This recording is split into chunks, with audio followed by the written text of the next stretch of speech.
এই, তুই বিয়ের জন্য হ্যাঁ বলছিস না কেন রে? সারা জীবন কি আমাদের ঘাড়ে বসে খাবি? তোমাদের ঘাড়ে বসে তো খাই না, আমি খাবার খাই তো চেয়ার টেবিলে বসে। তুই টেবিলে খা আর ঘাড়ে বসে খা, একই কথা। তুই বিয়ের জন্য রাজি কবে হবি তাই আগে বল দেখি এবার। সাত সকালে খেতে বসে কি শুরু করছো? সেই ইন্টারে পড়ার সময় থেকে বিয়ে বিয়ে শুরু করছো, এত তাড়া কিসের তোমাদের? তুই এখন আর ছোট পিচ্ছি নাই, সবাই তোর বিয়ের কথা বলে।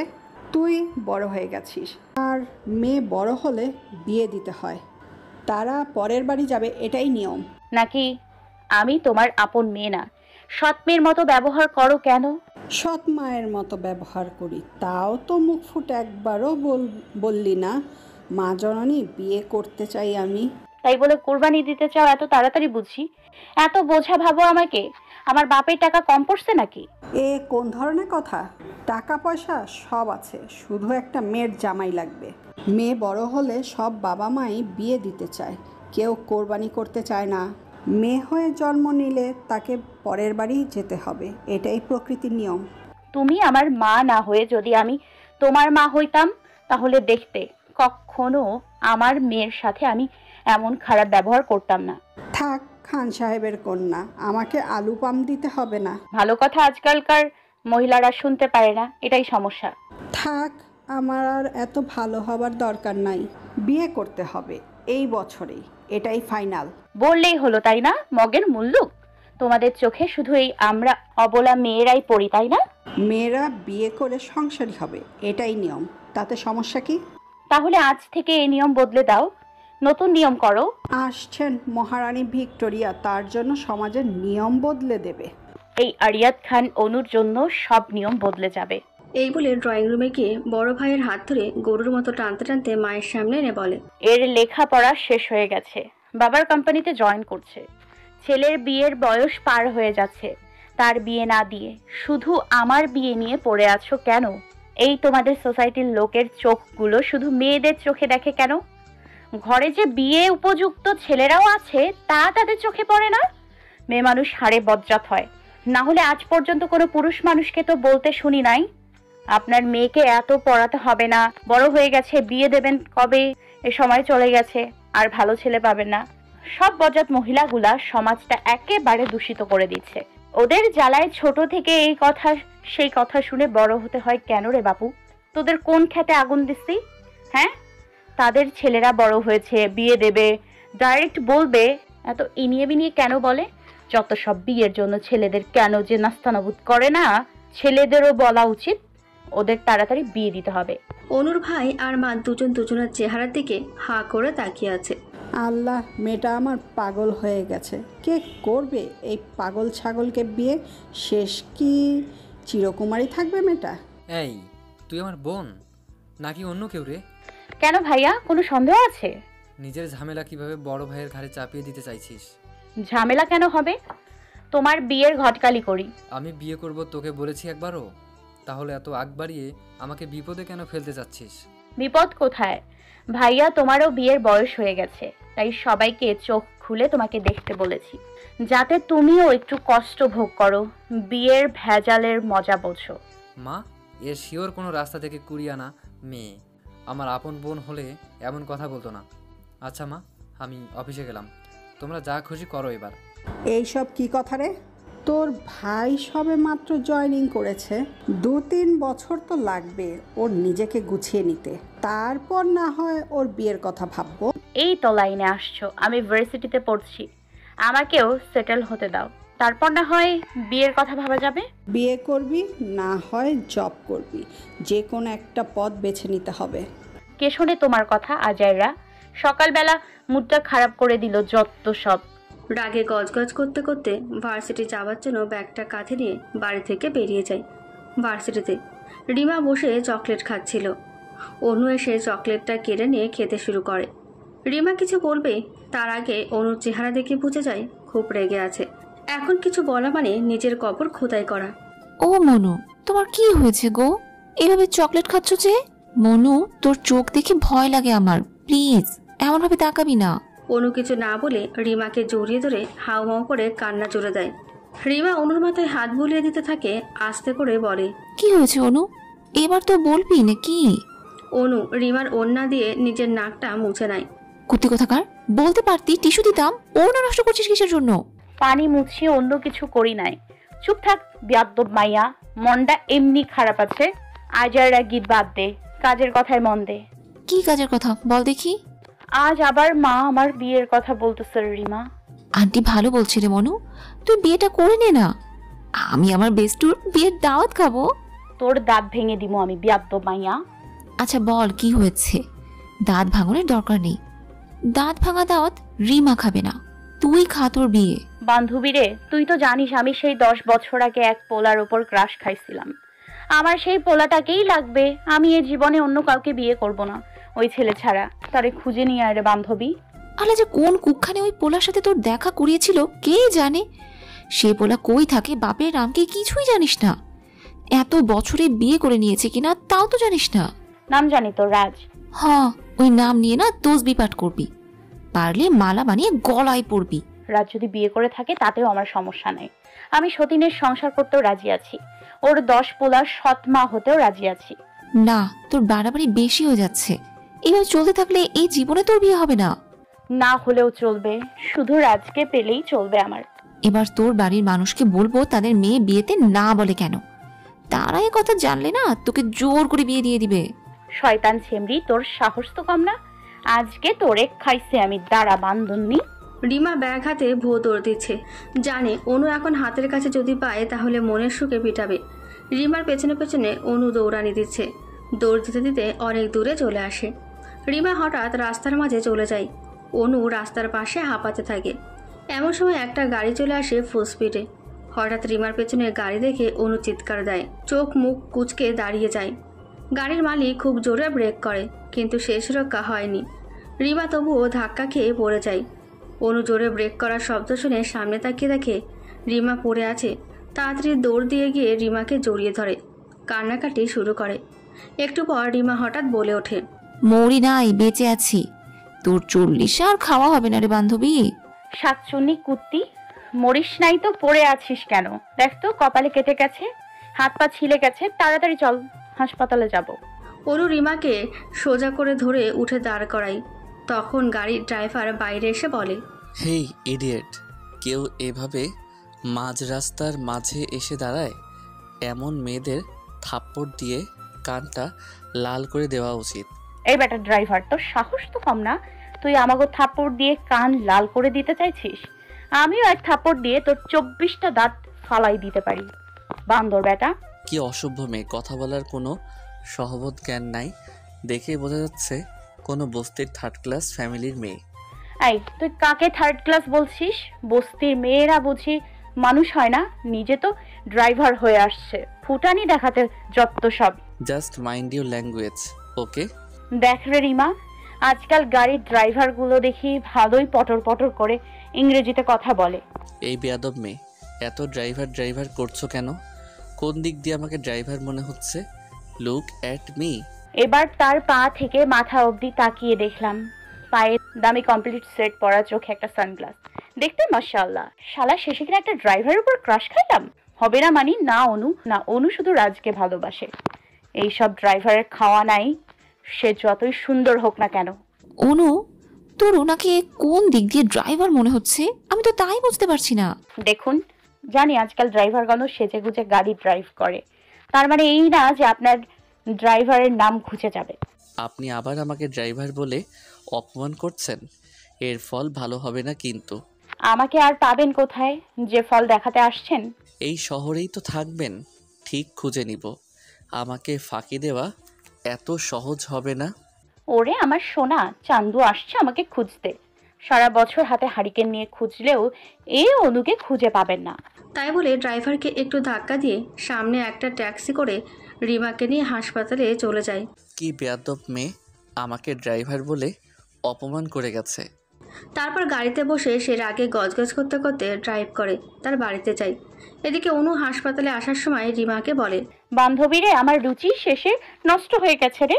কেন, তোর আবার কি হলো রে? আর বলিস না বোন, শেষে কিনা ওই শালা ড্রাইভারের উপর হইল গিয়ে ক্রাশ খাইছি। এই আবার নতুন কথা নাকি? তুই তো চলতে ফিরতে হাজার মানুষের উপর ক্রাশ খেয়ে বসে থাকিস। শয়তানি কি কইতে চাইছিস তুই?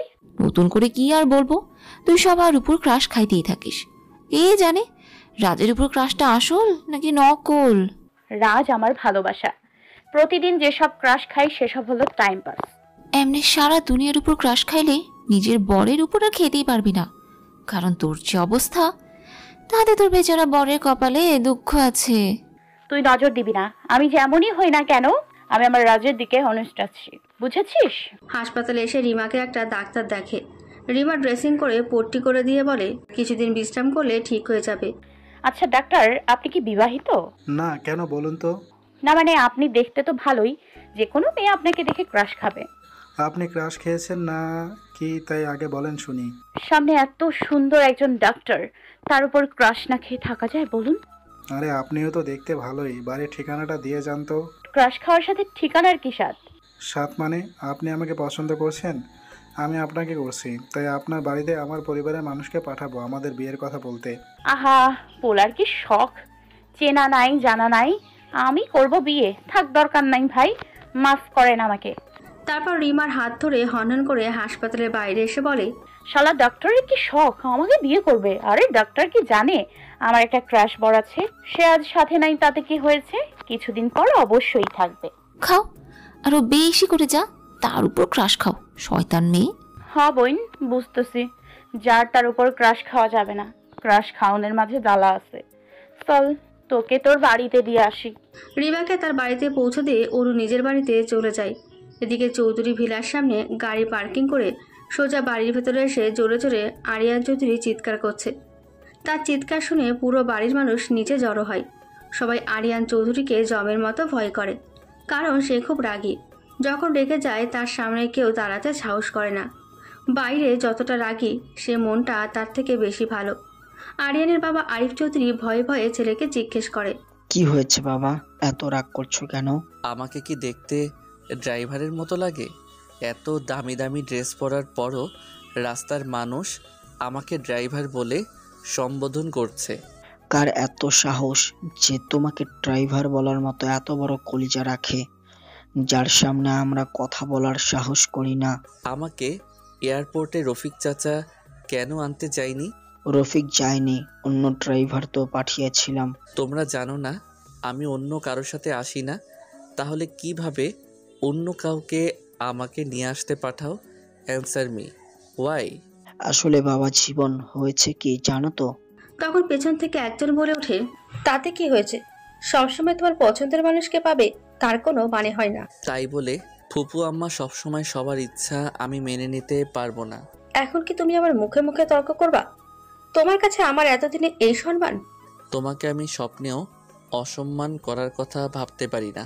জানি তো, আমার রাগী ছেলে আজ যাই করুক আমাকে কখনো অপমান করতে পারে না। আমি কেন কোনোদিন কাউকে তোমাকে অপমান করতেই দিব না। আসলে তোমার ড্রাইভার রফিক চাচা তোমাকে আনতে যাবার সময় হঠাৎ করে অসুস্থ হয়ে যায়, তাকে হসপিটালে ভর্তি করতে হয়, তাই বাড়ির অন্য ড্রাইভারকে তোমাকে আনতে পাঠাই আমরা। তাহলে এ কথা আমাকে আগে বলতে পারতেন। তা রফিক চাচা কেমন আছে এখন? রফিক ভাই এখন ভালো আছে, সে এখন তার বাড়িতে। ডাক্তার তাকে কিছুদিন বিশ্রাম করতে বলেছে, তাহলে ঠিক হয়ে যাবে সে। আমি এক্ষুনি তার সাথে দেখা করতে যাব। না থাক, অনেক দূর থেকে অনেক বছর পর আসছো, কাল বা পরশু যাবে তার সাথে দেখা করতে। তুমি যখন বলছো তখন তো আর তোমার কথার অবাধ্য হতে পারি না। সবই বুঝলাম, তা বাড়িতে এসে এইভাবে চিৎকার করার কারণ কি ছিল এবার তা বলো। আর বলো না, এক বেয়াদব ফাজিল মেয়ে আমাকে রাস্তার মাঝে ড্রাইভার বলে সম্বোধন করছে। কোন দিক দিয়ে আমাকে ড্রাইভার মনে হয় বুঝি না। তা মেয়েটার সাহস আছে আমাদের এমন সুন্দর ছেলেকে কি করে ড্রাইভার বলছে? কোন দিক দিয়ে ড্রাইভার মনে হয়? ব্যবহার দেখে তো মনে হয়েছে কোনো বস্তির থার্ড ক্লাস মেয়ে হবে। আচ্ছা বড় বাবা, অনেক বিচার হয়েছে। আরিয়ান, এবার যাও বাবা, ফ্রেশ হয়ে এসো। তারপর আরিয়ান চলে যায় নিচের রুমে ফ্রেশ হতে। তারপর বিকেলে চৌধুরী ভিলাতে কি একজন এসে আরিয়ানকে জড়িয়ে ধরে বলে, বড় ভাইয়া তুমি আসছো, জানো তোমাকে কত মিস করছি। আর তুমি তো সারাদিন ব্যস্ত থাকো, তোমার যে একটা ছোট ভাই আছে সেদিকে কি খেয়াল আছে? আয়াত, ছাড়ো আমাকে। কেউ এভাবে হাসপাতাল থেকে এসে জড়িয়ে ধরে? ডাক্তার হয়ে এতটুকু জানিস না যে কত জীবাণু আছে তোর সাথে। যা ফ্রেশ হয়ে আস আগে। আরে তুমি ভুলে গেছো, তুমি যে এমন করবে তা আমি জানি, তাই হাসপাতাল থেকে একদম ফ্রেশ হয়ে তোমার কাছে এসেছি। যাক, তাহলে ভালো করছিস। বলে নিজেকে আয়াতের কাছ থেকে ছাড়িয়ে নেয়। শুনলাম তুমি নাকি নতুন নামের সিলমোহর পেয়েছো। মানে কি? শুনছি কেউ নাকি তোমাকে ড্রাইভার বলে গালি দিছে। মজা নেওয়া হচ্ছে তোর সাথে, কেউ এমন করলে তখন বুঝবি। জানো, আজ এক মেয়ে আমাকে পটাতে চেষ্টা করছে, কিন্তু তুমি তো জানো আমি আরিয়ান চৌধুরীর ছোট ভাই আয়াত চৌধুরী, আমাকে পটানো তো সহজ নয়। তাই? তাহলে কি করছো তুমি? ডাইরেক্ট মেয়ের বাড়ির ঠিকানা চাইছি, মেয়েটা ভয়ে পালিয়ে গেছে। খুব ভালো কাজ করছিস। এসব মেয়েদের বেশি মাথায় উঠাতে নেই। তা রফিক চাচার কোনো খবর জানিস? আরাম করতে গ্রামের বাড়িতে চলে গেছে, সেখানে কিছুদিন থাকবে, তারপরে আসবে। ও, তাহলে একদিন সময় করে তার গ্রামের বাড়িতে গিয়ে দেখা করে আসবো। আচ্ছা ভাইয়া, যেদিন ইচ্ছে যেও। এদিকে অনু বাড়িতে বসে অনেক জায়গাতে চাকরির জন্য অ্যাপ্লিকেশন জমা দিয়েছে। সে সবের উত্তর আসতে কিছুদিন সময় লাগবে, কিন্তু বেচারির মা তার পিছু ছাড়ে না। তা আবিরের বাবা, তোমার মেয়েকে নিয়ে কিছু ভাবছো? কি ভাবা উচিত বলো তো? তোমার মেয়ের বিয়ের কথা কিছু ভাবছো? আচ্ছা, কি সমস্যা তোমার বলো তো? সারাদিন মেয়ের পেছনে বিয়ে বিয়ে করে পড়ে থাকো, মেয়েটাকে একটু শান্তিতেও থাকতে দিবে না? একদম মেয়ের মুখের বুলি বলবে না। মেয়ের প্রতি মায়া থাকা ভালো, কিন্তু বেশি মায়া থাকা ভালো না। তোমার কপালে যখন আমার মতো ভদ্র শান্ত মানুষ জুটেছে, আমার মেয়ের কপালেও তেমন কেউ জুটবে। ওরে আমার কোথাকার রাজা বাদশাহ আসছেন, না খুঁজেই উনি পেয়ে যাবেন ওনার মেয়ের জন্য জামাই। ঠিক সময় হলে জামাই পাবো ইনশাল্লাহ। জামাই বুঝি গাছে ধরে যে সময় হলে তুমি তাকে গাছ থেকে পেরে আনবে? বাবা গো, সারা বছর আম্মু এমন বিয়ে বিয়ে করে, এসব কি ঠিক বলো তো বাবা? মোটেই না, একদম খারাপ করে তোমার মা। ও, এখন বাপ আর মেয়ে মিলে আমাকে দোষী বানাবে? থাকবো না তোমাদের বাড়ি, চলে যাব সব কিছু ছেড়ে। তুমি যাবে কেন? আমি যাব। আলহামদুলিল্লাহ, মেয়ের তাহলে বিয়ের জন্য মত আছে। ও হ্যালো, এক্সকিউজ মি মম, আমি কি একবারও বলেছি বিয়ে করব? তুই তো বলছিস এ বাড়ি থেকে চলে যাবি। তাই বলে তো বিয়ে করে শ্বশুর বাড়ি যাব, এমন কথা তো বলি নাই। তাহলে কোথায় যাবি তুই? এই রহিমা খালা, এদিকে আসো। আসলে আফা, আমি কয়েকদিনের জন্য গ্রামে যাব। আমার ভাই অসুস্থ, তারে দেখতে। মেলা দিন তো যাই না গ্রামে। তুমি যাবে ঠিক আছে, এখন অনু কি কাজ? অনু কি চাও তুমি? কিছু না, কিছুদিন তোমার থেকে মুক্তি। রহিমা খালার সাথে কিছুদিন গ্রামে গিয়ে থাকতে চাই। অবশ্যই তুমি গ্রামে যাবে, এখানে কারো কোনো অনুমতি নেওয়ার দরকার নেই। লাভ ইউ বাবা। এই না হলে বাবার মতো বাবা। আমি তো তোর শত্রু, তাই না রে? তার থেকে কমও না, বুঝছো? তুমি একটু বেশি বেশি অনুকে নিয়ে চিন্তা করো। কি করব, মেয়ে যে আমার খুব দোষী।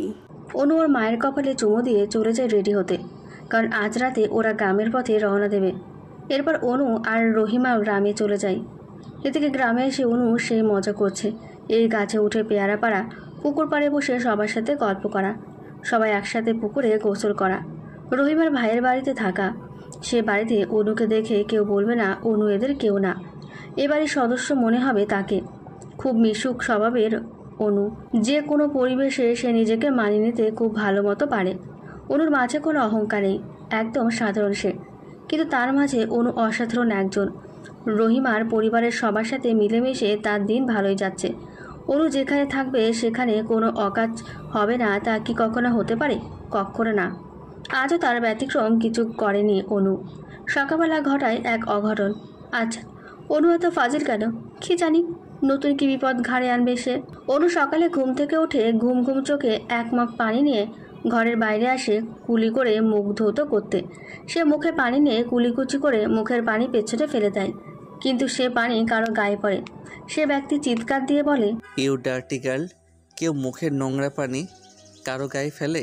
অনু এবার দু চোখ ভালো করে কষলে তাকিয়ে দেখে এ আর কেউ না, সেই শয়তান ব্যাডা। আমি ইচ্ছে করে পানি গায়ে ফেলে দেইনি,